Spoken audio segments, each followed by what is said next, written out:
Hi hello नमस्ते नमस्कार. Blog with Gita या माझ्या यूट्यूबच्या चॅनलमध्ये तुम्हा सगळ्यांचं खूप स्वागत आहे. तर तुम्हाला आता प्रश्न पडला असेल की मी नेमकी कुठं बसली आहे. तर आज खरोखर मला खूप आनंद होतोय की नेमकं आज योगायोग असा आला आहे की माझ्या दोन्ही मुलांच्या स्कूलमध्ये आज पालकांसाठी कॉम्पिटिशन्स होत्या. तर त्यामध्ये रांगोळीची सुद्धा कॉम्पिटिशन होती. तर मग मला खूप आवड असल्यामुळं पार्टिसिपेट करायचा विचार केला.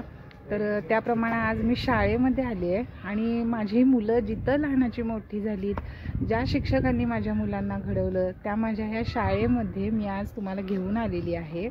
तर रांगोळीसाठी वेगवेगळे विषय आहेत 1 2 3, पण मी माझ्यासाठी विषय निवडला आहे अर्थातच आम्ही कोल्हापुरी. तर माझ्या ह्या रांगोळीमध्ये मी कोल्हापूरचं प्रदर्शन घडवण्याचा प्रयत्न केला आहे. तर आजची रांगोळी मी तुम्हाला दाखवणारच आहे, पण माझी रांगोळी तुम्हाला कशी वाटणार आहे हे काढल्यानंतर बघायची आणि मला नक्की सांगायची आहे की माझी ही रांगोळी कशी झालेली आहे. मी तुमच्या कमेंटची वाट बघते. चला तर मग आता या कॉम्पिटिशनला सुरुवात होईल थोड्या वेळात. मी जाते रांगोळी काढण्यासाठी.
तर फायनली माझी रांगोळी आत्ता कंप्लीट झालेली आहे.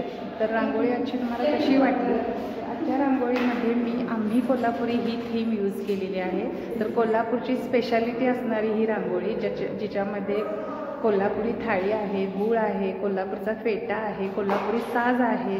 तर ही रांगोळी तुम्हाला आजची कशी वाटली मला नक्की कमेंट करून सांगायचं आहे।